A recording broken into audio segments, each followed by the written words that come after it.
Good morning. Welcome to another episode of Jay's Sideline. Shouting out to the rest of the FNS family, Matt, Louisa, and my wife, Andrea. Check out some of the stuff that we got for you. FNS Podcast, Freeze Corner, Wives Unscripted. Coming at y'all this Friday morning, man, because a little time has happened since this big blockbuster trade, Luka Doncic and Anthony Davis. And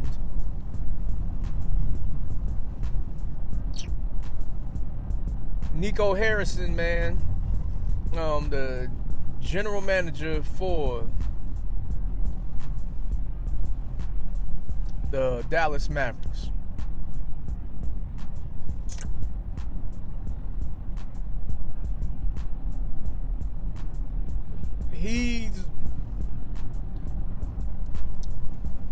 should he have a job?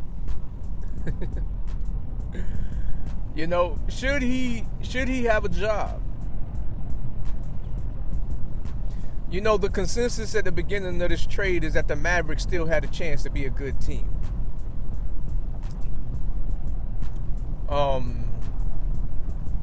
When you would think about, with them being healthy, how big they would be as a roster, paired with the shooting ability of Klay Thompson, and then you add Kyrie to the mix, they would still have a shot to be a good team. But mind you, let's keep in mind that before they added Klay Thompson, before they made this trade, like with Luka over there and all the other role pieces that they had, they made it to the finals. They came out the Western Conference. They beat the number 1 seed Oklahoma City Thunder. They beat them.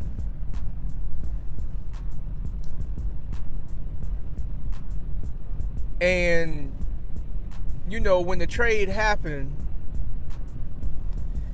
they was like trying to come up with a way to make it make sense. Saying that Luka is overweight, 270 pounds. He don't look no 270, bro. He don't look no 270. But they saying that he's 270 pounds. He don't look no 270 to me, man. He don't. He looks like he could be 250.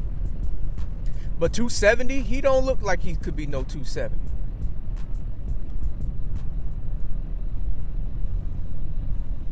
But even if he was 270, there's better ways to help a young superstar or to keep your team competing, because this wasn't a problem last year. You didn't feel this way last year when he was leading you to the finals. Was the best player on your team in the finals. You didn't feel that way last year. So you making it an issue now.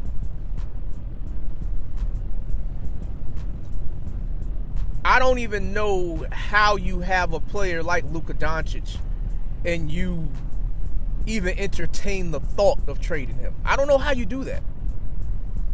I don't know how you do that. But clearly, this guy Nico, he needs to be drug tested. They want to drug test players. He needs to be drug tested. I still remember the way Jason Kidd looked in that press conference after they made that trade, man. Jason Kidd didn't look like he was happy about this. He didn't look like he was happy about this at all. And look, Anthony Davis is not a bad player. But Anthony Davis is an injury-prone player. How are you supposed to fix the problem of Luka Doncic not always being available because of you say his shape, so he's not always available for you to play. And your way of fixing that is to bring in a guy like Anthony Davis.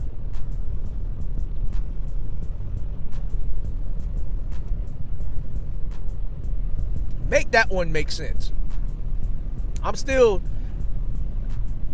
can't make that make sense in my head, man. Anthony Davis has been one of the most injury-prone players of the past 5 years. And then let's say that Anthony Davis was to stay healthy, because now he's not. Let's say that Anthony Davis was to stay healthy. Does everybody remember Anthony Davis in the playoffs a couple years ago? He's not consistent. Consistent in dominating. He acts like he wants to play basketball one day, and then he acts like he doesn't want to play basketball the next. So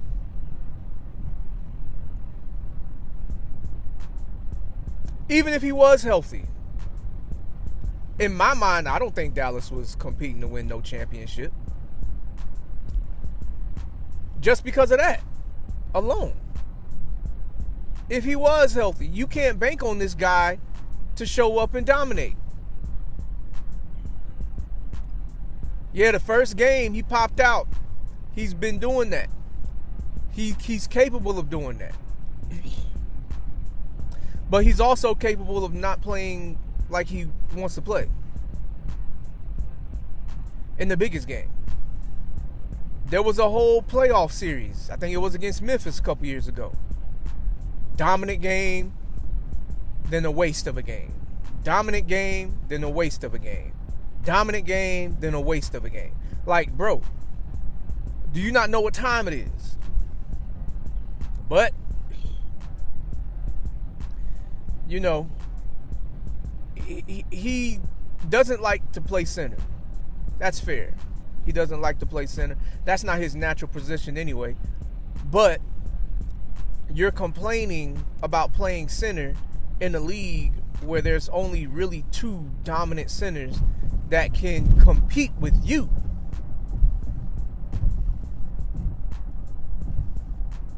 You're Anthony Davis. There's only 2 dominant centers that, if you show up to play, can compete with you. But when you don't show up to play, then the whole league can compete with you.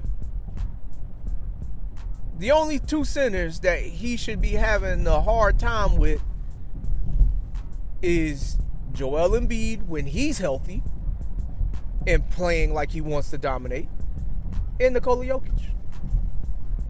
Those are the only 2 centers in this league that he personally should have a hard time with.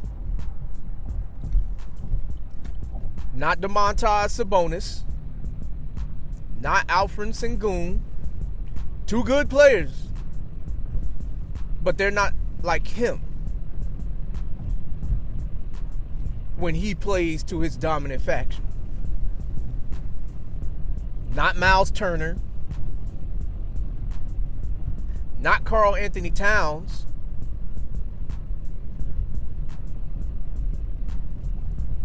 Like, even Wemby skinny self. Like, he should be able to move him around as easy as he wants to, because he gets moved around. So, you know, this is the answer to the Luka Doncic problem that you had. Like, I don't understand. He's 30-something years old. I don't know his exact age. Luka was 25. 25 years old, led you to the finals, already has the respect of being one of the top 3 to 5 players in the league. In my personal opinion, I think he's the second best player in the league.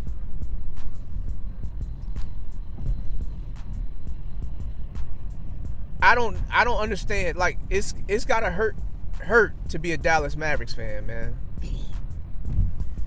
It's not a good year. Not a good year at all.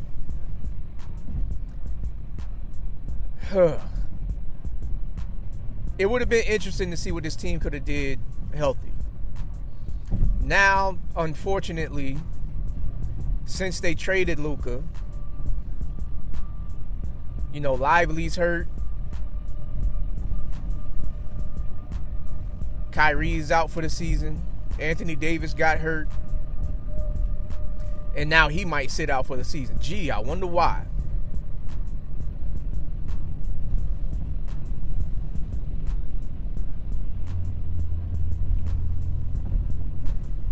Like,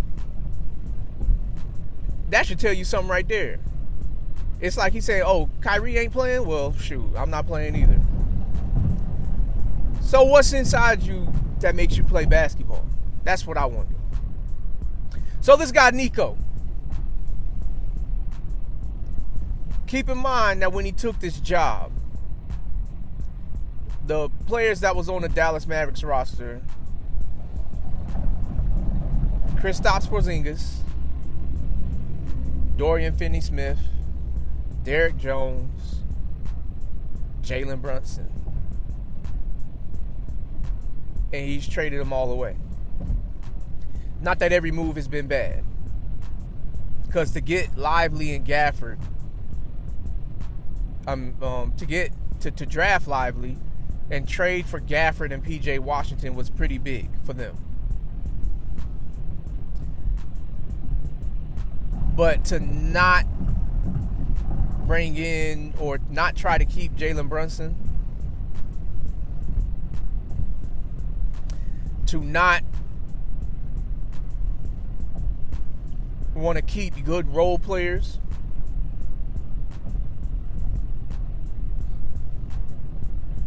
he doesn't look like a smart, and they talking about amping up security because apparently they must feel like there's a threat to his safety, and I'm not condoning that, but you can understand people's feelings, man. People that want to win, people that want to get a championship, and you trade away their chances. Like, it's not one of those things where this is going to be okay. Like, I don't know how he still has a job. I don't. I just seen a quote this morning. Mark Cuban said, no disrespect to Anthony Davis, but I felt like you could have got a better deal. Because it's Luka we're talking about here. And there's a reason why the rest of the league was upset when they found out about the trade, because apparently Nico and Rob Pelinka, they kept this just between them two behind closed doors. Could you imagine the offers that would have hit the table for Luka Doncic? Could you imagine? I can see my team, Orlando. I can see Orlando being willing to give up Paolo for him. Because I would. I mean, I love Paolo. But I can see Orlando giving up Paolo for him. I mean, just think about the landscape of the league.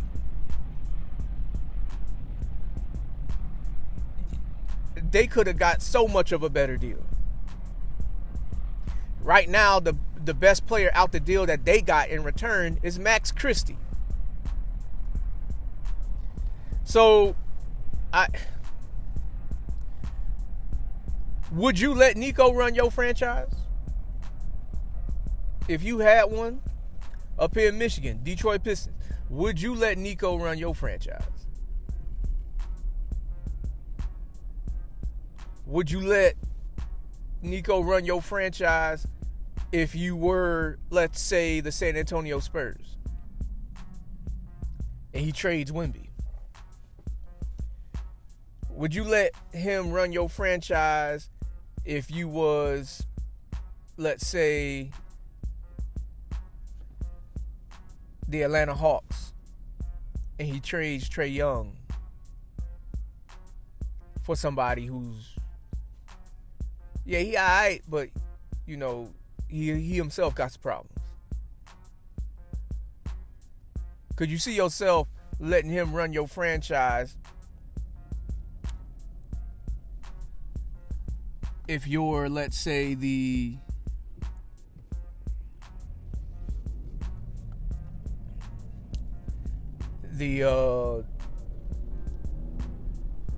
Minnesota Timberwolves, and he trades away Anthony Edwards?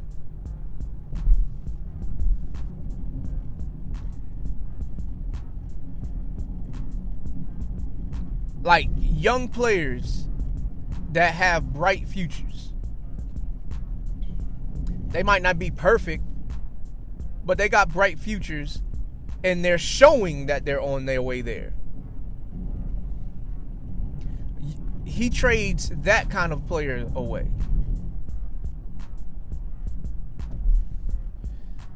I mean, look.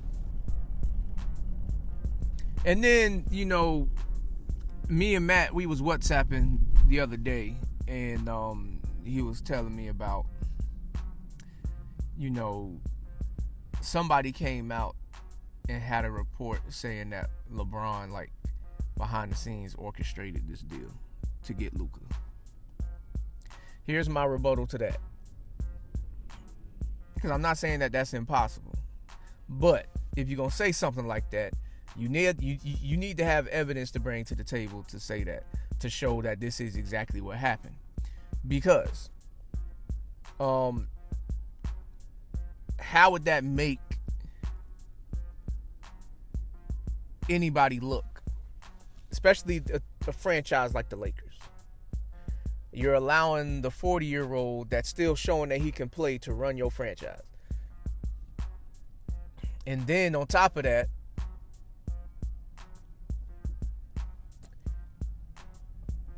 you aren't really investing in you know, what would make you good as a franchise long term.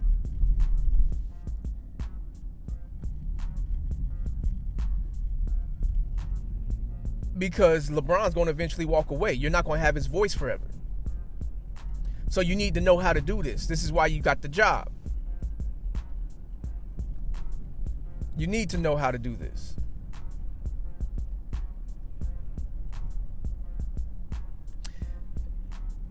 And then the other part of that. If LeBron was part of this deal, he was behind the scenes, I feel like his thought process would be to join the three of them together, not to trade one for the other. LeBron would probably be like, yeah, let's get Luka and let's pair him with me and Anthony Davis. That's where I feel like Austin Reeves, you know, thank you, Austin, but you're not Luka, so go kill it in Dallas. You know, that's where I think his mind frame would be. And, you know, it sounds like something that Jordan guys would say, because, you know, it's crazy. Perfect timing for them to say this now, right? He just crossed 5,000 points for his career. I mean, not 5,000, 50,000. Big difference. He just crossed 50,000 points for his career. And so Jordan guys need something new to say bad about LeBron. And so this sounds like something that would be said to just justify anything negative that they could say about LeBron. And here's the other side of that too. Let's say LeBron was behind closed doors orchestrating that. You don't think this makes him smart? Because last time I checked, fully healthy or not, Luka Doncic is better than Anthony Davis. Luka Doncic is more of a threat than Anthony Davis. Luka Doncic, when he steps on the floor, he's more of a killer than Anthony Davis. He's more impactful than Anthony Davis. Consistent than Anthony Davis. The only thing that he doesn't do is play defense like Anthony Davis. That's the only thing that he doesn't do. He just doesn't play defense like Anthony Davis. But everything else, you could say he's better than Anthony Davis in. Ball handling, shooting, passing, playmaking for the teammates.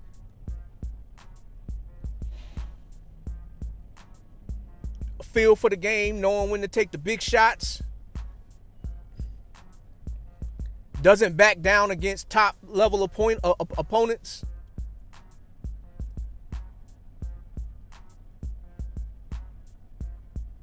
He doesn't. So, I mean, doesn't that make LeBron look like a genius? If he was behind this? Because I'm not going to just jump and say 100% that he wasn't. But everything that we've learned so far was that he found out the same way everybody else did.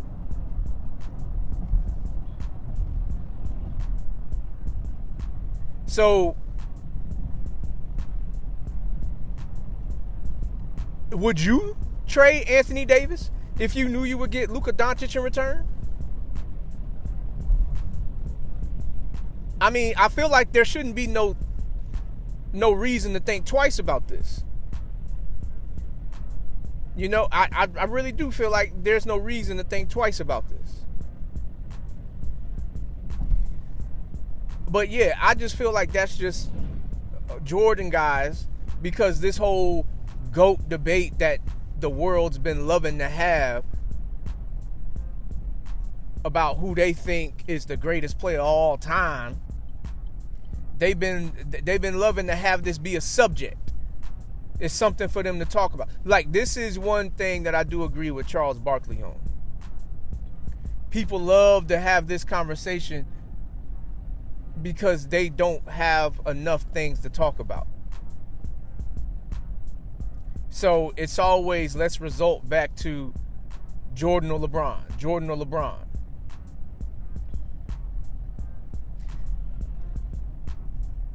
Look, man. People can feel how they want to feel. I just personally don't believe that, one, he was behind this deal orchestrating it. But if he was, that makes him a genius. You should listen to him more often. But if he doesn't, hey, the Lakers are moving on from you. They're not investing in everything that you feel and say because you're 40 years old. You only got a handful of seasons left in you to be the LeBron that you are.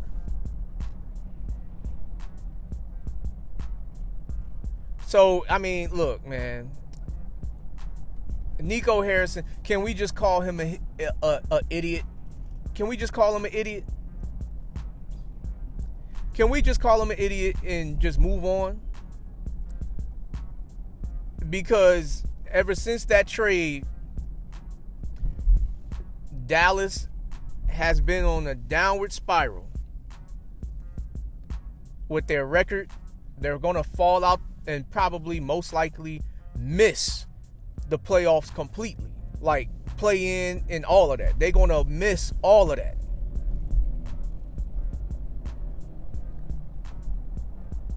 Whereas the Lakers, they're the second seed right now in the West, just behind the Oklahoma City Thunder. I know Charles Barkley went on his rant last night too, though. If you was watching Inside the NBA last night, Charles Barkley went on his rant, and he didn't say nothing inaccurate, because he pretty much talked about, sports writers and everything like that, just talking about the Lakers and the Warriors, how they've been playing really good for 2 weeks. Really, really good for 2 weeks, winning streaks, all that other stuff. Whereas the Oklahoma City Thunder and the Cleveland Cavaliers, they've been playing really, really good for 6 months. Fair points. All fair points.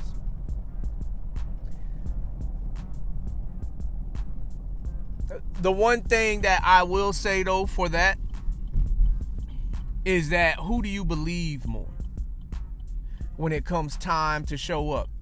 Based on what they've shown us in history, who do you believe more to get the job done? Steph Curry or Shai Gilgeous-Alexander? Steph Curry or Donovan Mitchell? Luka Doncic or Shai Gilgeous-Alexander? LeBron James or Shai Gilgeous-Alexander? Luka or LeBron versus Donovan Mitchell, Darius Garland? Who do you trust more to get the job done? I mean, history speaks for itself. Donovan Mitchell is a talented player, undersized, playing well. But one of the things on his resume is that he doesn't get it done in the biggest moments in the game. The biggest moments, the biggest games of the year. Shai, he hasn't defeated the opponent necessary in order to, justify all this praise. How many times have we seen a number one seeded team go down? Just look at the history of that. How many times have you seen the number one seeded team go down in the playoffs? Sometimes in the first round. It's not about who's played the greatest the beginning of the season. It's about who plays the greatest for that series. Because now there's coaching adjustments involved, schematical adjustments, ways to attack, ways to defend. Playing against a team for 7-game series is not the same as playing against them once in a month. It's not the same. So, if you ask me, they stand just as much as a chance as those two teams do. Meaning the Lakers and the Warriors, they stand just as much of a chance if you have to face them in a 7-game series. Just because I've seen what he does. I've seen what Steph Curry does when it's win or go home time. I've seen what he's capable of doing. No matter how good your team is playing, Steph Curry's offensive impact on the game is like the equivalent to an atomic bomb drop. It can change the whole energy of the series. Because you can play so well, and if he starts getting off, pulling up from everywhere behind the three-point line and is making it rain, no matter how good you're playing, if you don't hold him in check, if you can't properly contest the shots, discourage him from taking shots, if you can't do none of that, all of your we playing great stuff, it's not going to mean that much. Because now he's more capable of trading your twos for threes. So even if you are up, he will chop that lead down. And if they are up, that lead will grow. Luka Doncic, LeBron James, we've seen how they get down. We've seen how they get down. LeBron, LeBron's best weapon is his brain. Getting maximum value out of the other four players in a way that would defeat the opponent. Luka Doncic, no matter who's in front of him, he feels like he can give him the business. Step back threes, driving to the lane, using his body, post work. Like they got these things on their resume. Donovan Mitchell and Shai Gilgeous-Alexander doesn't. They're still building their resume to a degree. More so Shai than Donovan, because Donovan's been in the league for a while. Back in his Utah Jazz days, it was one of those things where it was like, okay, they're really good, but this doesn't happen in the playoffs because you're getting that steady diet of a good team. You're getting that steady diet of good coaching coming from the opposition. So this is not a knock against those teams, but in a 7-game series, would you really believe them? Do you believe that the Cavaliers can beat the Celtics in a 7-game series? Because they lost to them last year, same exact team, different coach. Same exact team, different coach. The only roster change is the acquisition of DeAndre Hunter. Outside of that, same exact team. And I feel like the DeAndre Hunter move was a move for the Boston Celtics so they can have some sort of size to be able to deal with Jason Tatum and Jaylen Brown defensively.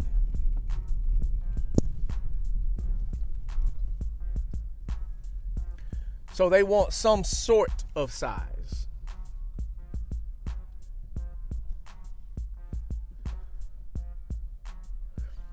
It's not,